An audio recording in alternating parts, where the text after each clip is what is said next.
Hey guys. So I signed up for the Flower City Challenge triathlon, paddle triathlon, and I've been having a really hard time getting motivated. So I thought what I would do is plan out my strategy for preparing for it, and maybe that'll help me get to a place where I'm, more excited about it, ready to go. I am not a trained professional coach, athlete, any of those things. I am a casual um, runner, outdoorsy, come lately person. So I'm not going to get into any advice about training plans or that should come from a sports professional or a trainer or coach. I'm going to get into what I do to motivate myself and what it's like to be an adult onset runner. So, with that theme, I wanted to put out there one of the things I do that really helps me gain perspective. I think sometimes I get really hard on myself. Like, I have to be out running every day, or I have to be out there constantly, and if I'm not moving, I'm not gaining. It gets to be like pretty overwhelming sometimes and confusing. So what I started doing was I go to the internet and print off blank calendars and I plan what I'm going to do roughly, and it helps give me perspective and it motivates me. So, like I said, I've been having a hard time getting myself out there, which is a little bit surprising because I've been so eager to get out there and get my feet on the ground and run since the injury and coming back. But there's been this something that's been holding me back. So, I'm a teacher. And one of the methods of planning for teaching that really works for me is called backwards design.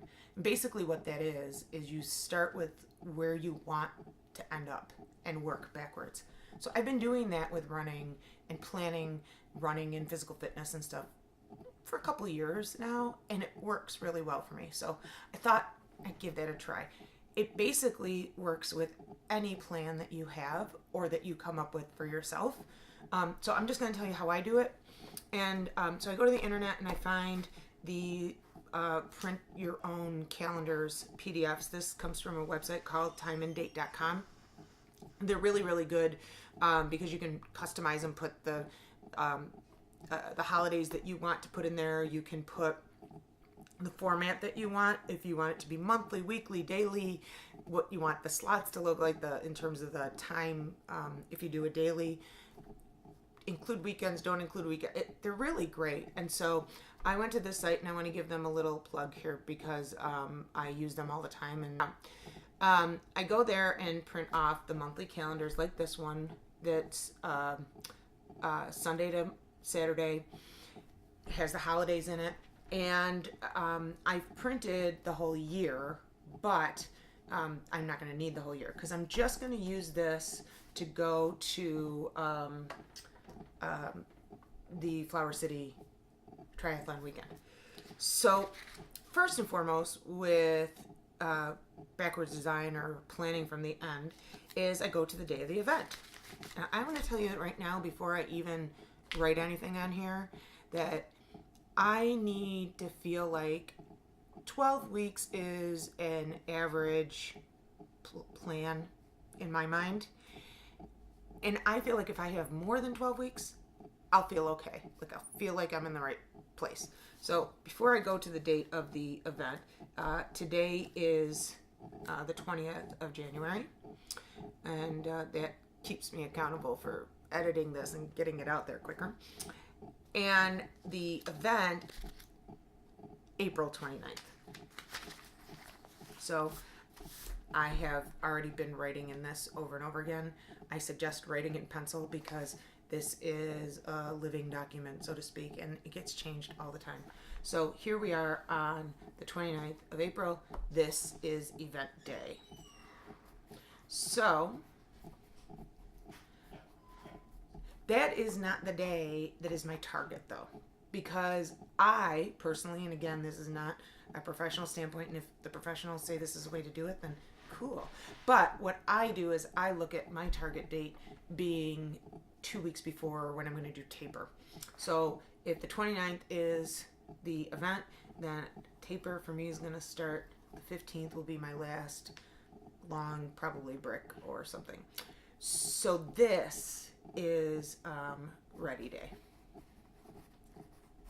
Okay, so I count back from there. So here's 0, 1, 2, and then remember this date's going to overlap, so you're back to 2 again, right? 3, 4, 5, 6, and then we have another overlap here. 7, 8, 9, 10, another overlap, 11, 12. I am just in that 12-week time period. I need to get going. This tells me right off the bat that I have to get serious, and I have to get in there now and get going. And I'm already feeling a little bit more motivated by that. And stressed, which is good. Like, see, that's the thing too. I have to be perspective on this. Why am I doing this? I'm doing this because I want it to be fun. I want it to be conquering something that I didn't know I could. I want it to be enjoyable. I don't want this to be just stressful and painful, and I do not want to get hurt. And that's the biggest thing, because I've been hurt so many times physically in this training that I just really want to avoid that again. So anyhow, again, I'm not going to go through the training plan and exactly how I'm going to map it out, but I will tell you some of the other steps I take is I'll go through and write in some important events along the way. So like, let's say I'm going on vacation. I would go in and I would mark off when that vacation is. And that will tell me that that week I might want to work around that. The other thing I know for myself is that I do yoga on Sundays. So I'll go through and populate yoga on Sunday. Now there's some other things that I want to notice. I don't know, like a wedding. Maybe there's a day that we have I have to work extra late because we have things to do at work or whatever it is. And if I start populating the calendar with that, then when I start putting in how much I want to do that week, I can plan in my recovery days, and I can plan the days that I'm not going to stress myself out to try to make sure I get my workout in. Now, the other thing is recovery days. I know that those are tough on people, right? That there's this feeling of I'm training for an event and I got to go out every day and give my all every day. But you really got to balance it, because I think that's probably a big reason why I got injured, was because I would say it's recovery day, but that would end up being, oh, I'll just go out for a quick run. I think that's part of the problem I had. I think the other good thing about recovery is that your body's rebuilding during that time. And so when you go out after a day of recovery, it really feels different. It feels rejuvenated and it feels good. So you want to plan the recovery days. The other thing I'm going to do is, since this is a triathlon, I'm going to end up taking a look at how many miles do I want to be at on a bike, how many miles do I want to be at running, and how many miles or time do I want to be at with kayak. And so I'll go through and plan that. And I will actually write in what I plan to do every day, avoiding the days where I either have to work late or have a family event. Avoiding them, but not necessarily not doing anything on them. So if I have a week where I have a lot of personal stuff going on, a lot of appointments, I'll get up early and go out for a run, or I'll fit in that run, or I'll make sure it happens. But if I have to plan a rest day, a recovery day, and I've got something going on, I'll plan it around that.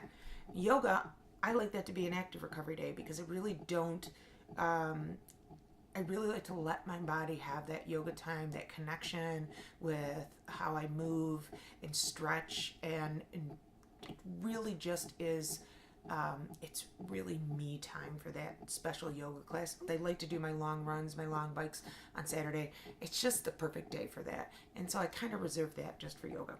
The other thing, and I'll put in here, is I'm still in physical therapy for the leg injury. So I'll put physical therapy on here. And those are days that,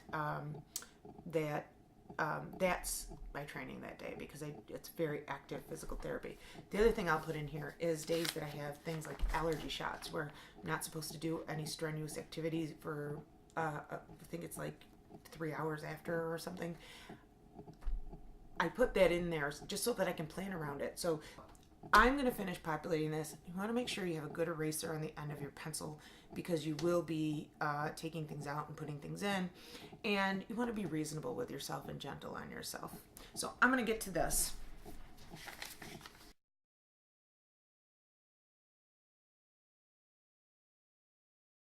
Because I don't want to have to carry the calendar around with me everywhere, what I will do is I will actually take a photo of it with my camera, and then I have that photo in the camera that I can either put into an app like OneNote and include it in there, or and then I can get to it whenever I want to, or I can just put it in here in my photos and save it as a favorite, and then I have it with me all the time. So just if to you something like this feels like it's too cumbersome to carry around something else. Now, there was a time when I was using a specific training plan, and I did take that specific training plan and I implemented it and placed it into a calendar like this to give myself the flexibility of how to use that plan with my life. And that's what's really important. If you're new to running, new to an active lifestyle, new to being out there and figuring out who you are in this new body and this new reality, just remember this is going to be a lifelong commitment, or it's going to be as long as your body will let you be a commitment. You want to make sure that you make it fit in with your life and not something that is, I just can't wait for this to be over, or short term. I have a goal in mind for an event, and that is short term in terms of the training.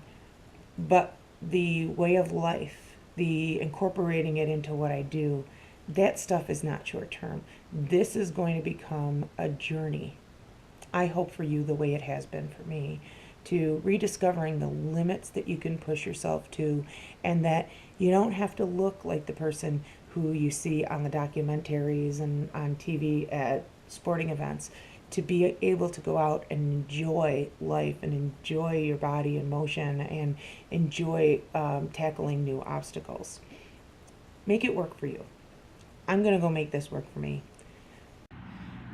Hey guys, I did it. It doesn't matter how fast or how far, I did it. My goal today was to get motivated, to get out there, and to feel like a runner again. And it really did. It was amazing. I remember that freedom, that liberty, that oneness of my legs and my arms and everything moving together. And probably from the outside it didn't look like that, but inside it did. And I'm renewed, I'm refreshed, and you didn't even know it, but it's because of you. Because I wanted to do that video for you, and it motivated me. So putting my schedule together, it got me going. And I realized while I was out there that it's not as overwhelming a task as I thought, like, or as I remember. It really is. It's enjoyable, it's liberating, it's healing. So if you're worried about getting up and you're sitting there going, yeah, tomorrow, do it. Do it now. You'll be happy you did.